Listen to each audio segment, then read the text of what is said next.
안녕하세요. 오늘도 사연살롱을 찾아주셔서 감사합니다. 대한민국에서 비트코인으로 많은 사람들이 코인판에 빠져 살던 때를 기억하시나요? 코인 열풍은 단지 남들 일이 아니었어요. 코인에 빠져버린 시어머니와 둘째 동서와의 말도 못할 갈등을 겪은 사연을 말해볼까 해요. 어릴 때부터 딱히 도전의식도 욕심도 없이 중간만 가자는 삶의 신조대로 정말 평범한 삶을 살아온 저는 공부도 남들만큼 하고 노는 것도 남들만큼.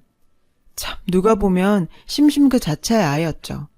직업을 선택할 때도 누가 봐도 가장 무난한 공무원이 된 것도 다 그런 성격 때문이었어요. 물론 공무원이 되려고 했을 때는 공부 정말 열심히 했습니다. 눈에 띄는 것도 별로 좋아하지 않고 어쩌면 소심하기도 한 제가 유일하게 적극적으로 즐기는 취미생활이 있었는데 바로 스킨스쿠버였어요. 남들이 보면 네가? 소리를 들을 정도로 어울리지 않는 취미생활이었지만 바닷속에 들어가면 뭔가 마음도 편안해지고 해방감도 얻을 수 있어서 20살 때부터 즐겨오던 취미였거든요.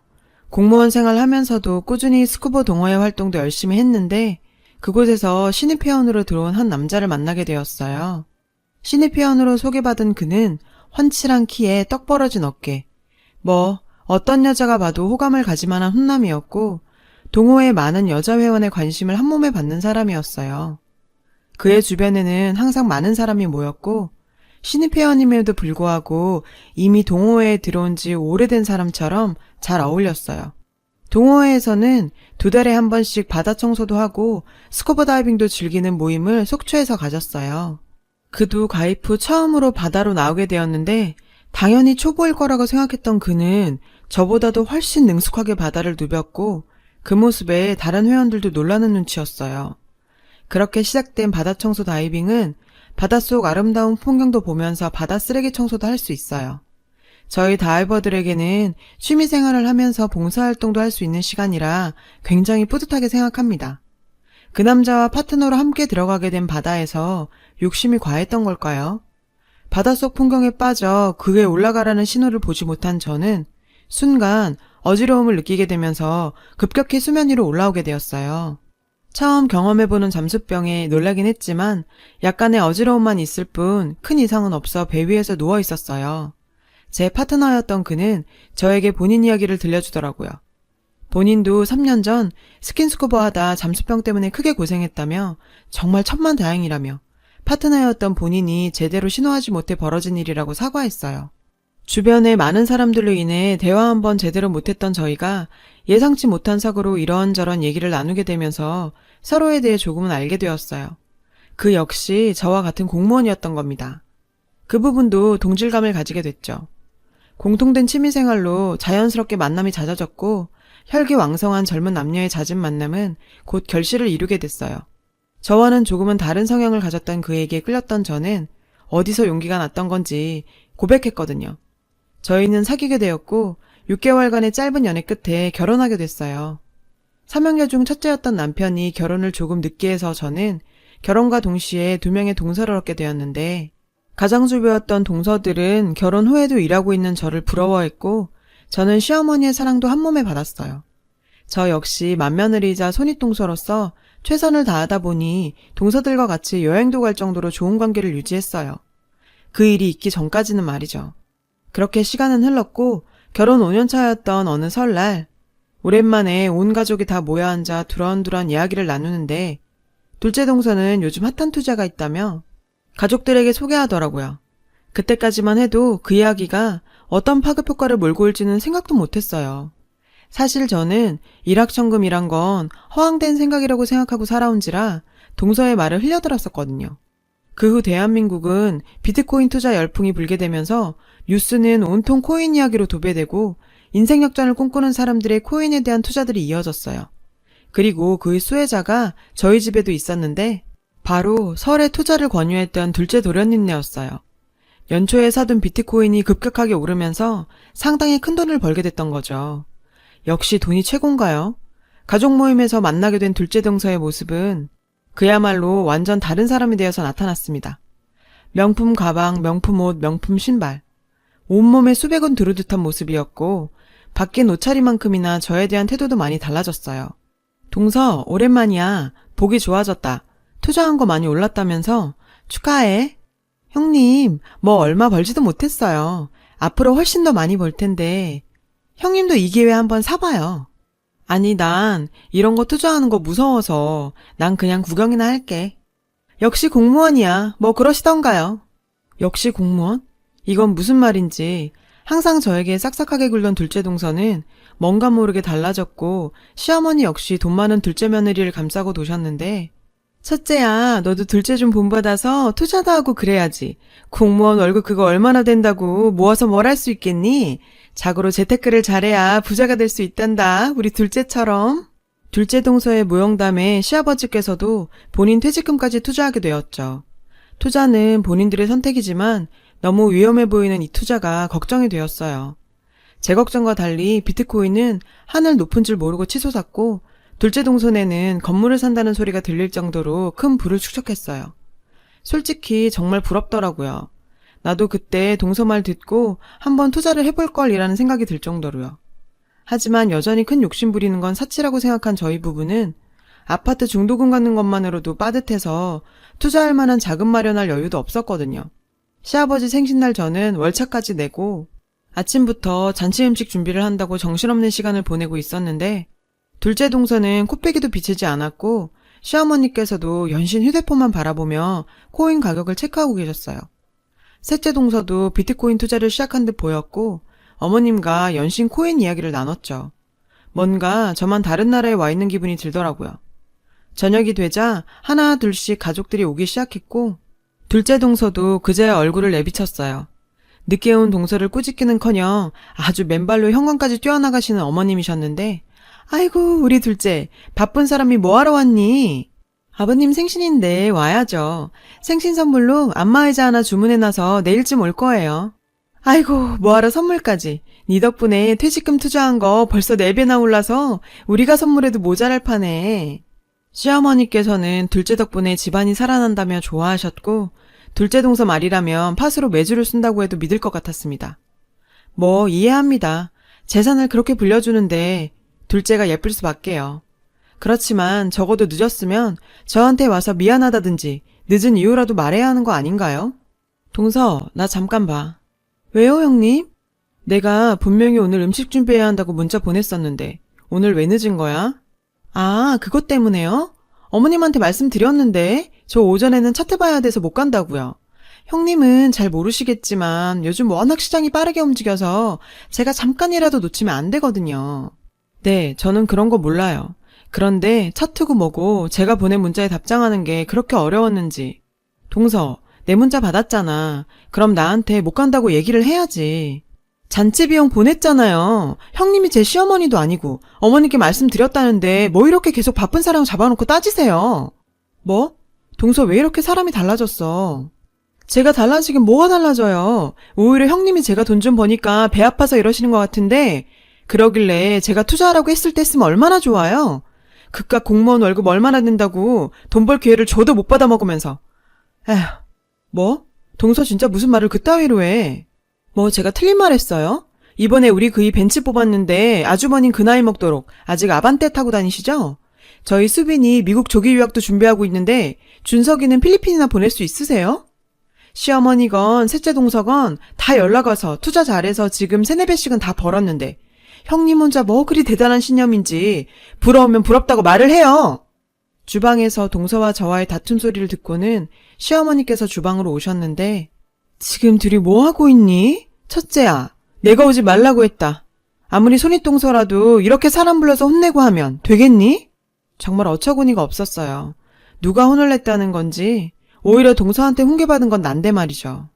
아니 어머님 그게 아니라 됐고 너 일 다 했으면 집에 가라. 괜히 좋은 날 집안에 분란이나 일으키고.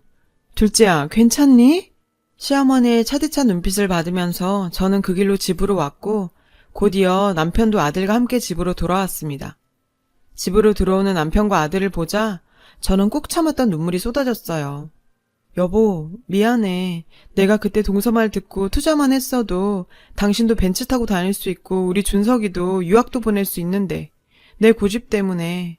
집에 오면서 곰곰이 생각해보니 동서가 싹수 없이 말해서 그렇지 제 신념 따위 조금만 꺾어놨으면 남편이나 아들에게 더 좋은 환경을 제공할 수 있었을 텐데 라는 생각을 하니 가슴이 찢어질 것 같았어요.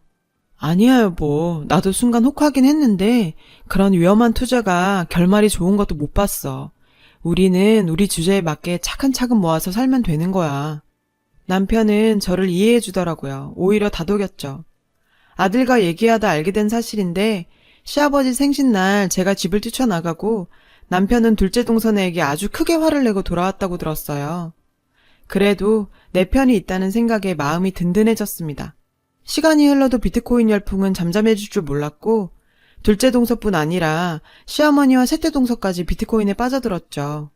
공무원 사회에서도 비트코인은 가장 핫한 이슈였어요. 아, 어떡하냐. 이번에 적금 깨서 들어갔는데 완전 폭락했네. 마누라한테 걸리면 이거 큰일인데. 김 과장님, 무슨 일 있으세요? 코인 완전 폭락해서 폭락. 나 이제 완전 조진 것 같은데. 회사에서도 비트코인 폭락 소식은 최대 이슈였어요. 정말 며칠 동안 회사에서는 한숨 소리만 들릴 정도였거든요. 내 주변에서도 이렇게 많은 사람이 코인을 하고 있었구나. 새삼 실감나는 순간이었어요. 어차피 내일도 아니고 대수롭지 않게 생각하고 있었는데 시어머니께 전화가 왔고 저와 남편을 집으로 부르시더라고요. 그곳에는 둘째와 셋째 내외가 모두 모여 있었어요. 얘야, 저번에는 내가 미안했다. 그때 내가 좀 흥분한 것 같다. 갑자기 저에게 사과를 하시는 시어머니와 옆에는 뭔가 바라는 눈빛으로 저를 바라보는 둘째 동서가 있었는데요. 형님, 저도 저번에는 제가 실수했어요. 정말 죄송해요. 그런데 다름이 아니라 이번에 코인이 많이 떨어져서 현금 자산이 많이 없어서 그런데 그 형님하고 아주버님 공무원이시잖아요. 그 공무원 대출 좀 받아서 빌려주시면 한 다음 주 정도면 충분히 제가 갚아드릴 수 있는데 좀 빌려주세요. 이자는 잘 쳐드릴게요. 그래. 힘들 때는 돕고 살아야지. 너희가 공무원이어서 얼마나 다행인지 모른다. 이번 기회에 너희도 제대로 투자 한번 해서 떵떵거리면서 살아봐야지. 코인이 떨어졌을 때가 진정한 기회라며 저희에게 공무원 대출을 받아서 빌려달라는 둘째 부부와 시어머니였어요. 진짜 할 말이 없었어요. 어머님, 정신 좀 차리세요. 아직까지 손해 안 보셨잖아요. 이제 빼세요. 버실 만큼 벌었잖아요. 욕심내지 마시고요. 아버지 퇴직금이잖아요. 거기다가 이것저것 더 끌어다 넣으셨다면서요. 잘 되면 좋겠지만 안 되면 어떻게 하라고 이러시는 거예요. 어머, 얘 봐라. CME를 가르치려고 드네. 안 빌려줄 거면 안 빌려준다고 하면 되지. 뭘 이렇게 가르치려고 드니? 형님은 솔직히 공무원 월급 얼마나 한다고. 저 잘 벌 때는 형님 연봉 며칠이면 벌어요. 푼돈 모아봐야 푼돈이에요. 언제까지 그렇게 구실구실하게 사실 거예요? 그래, 난 이렇게 살련다. 그 푼돈 모아서 아파트 샀고 코인만큼은 아니지만 아파트 가격도 잘 오르고 있고 나름대로 우리 준석이 유학자금도 모으고 있어. 우리는 이렇게 만족하고 살 테니까 돈을 벌든 말든 너희 알아서 해. 코인은 언젠간 다시 오른다는 둘째 동서의 말과 달리 매일 폭락을 거듭했는데요. 시어머니도 거듭된 폭락에 아버님 퇴직금까지 날려버렸고 셋째 동선에도 인생 한번 바꿔보겠다고 전세까지 빼서 비트코인에 올인해버렸고요. 물론 가장 심각한 건 둘째 동선애였죠. 코인이 대박나자 도련님께서는 회사까지 때려치우고 집에서 전업투자를 시작했고 욕심은 욕심을 불러왔어요. 한때 작은 건물 하나 살 만큼 벌었던 둘째네는 거듭된 재투자와 대출을 끌어다 쓰다가 결국 비트코인의 폭락과 함께 빚만 잔뜩 남았죠. 참 사람 마음이란 게 화장실 들어갈 때랑 나올 때가 다르다더니 시어머니 둘째 셋째까지 서로 물고 뜯으면서 싸우는 모습이 참 한심하더군요. 둘째야, 어떻게 할 거냐? 네 말만 믿고 투자했는데 네 시합이 퇴직금이며 다 날렸다. 너희가 어떻게 보상을 좀 해줘야겠다. 둘째 형님, 저희는 형님만 믿고 전세 빼서 넣었는데 이제 어떻게 하실 겁니까? 참 너무들 하시네. 그거 돈 벌었다고 나한테 한 푼이라도 주기라도 했어요? 돈 버는 건 자기들이 벌고 잃으니까 나한테 왜 덮어씌우려고 하세요? 진짜 염치도 없으시네. 둘째 말도 틀린 말은 아니었죠. 투자는 본인 선택으로 하는 거지 누굴 믿고 하는 건 아니죠. 하지만 그렇게 무조건 오른다며 이 돈 저 돈 다 끌어들이더니 이제 와서 상관없는 일이라는 둘째 동서도 참. 자기 남편 벤츠 탄다며 제 남편 아반떼 타는 거 조롱하더니 빚 갚는다고 집이며 차며 다 팔았다고 하던데 참 그건 쌤통이다 싶었어요. 이번에 적금 탄 걸로 남편 차 산타페로 바꿔줬는데 외제차는 아니었지만 남편은 우리 주제에 맞게 꼬박꼬박 돈 모으다 보니 좋은 차도 타본다며 좋아하더라고요. 제 연봉 정도는 일주일이면 그냥 벌 수 있다던 둘째 동서는 지금 목욕탕에서 청소일하고 있다고 합니다. 시어머니와 대판 싸우고는 명절에도 집에 안 찾아오는데요.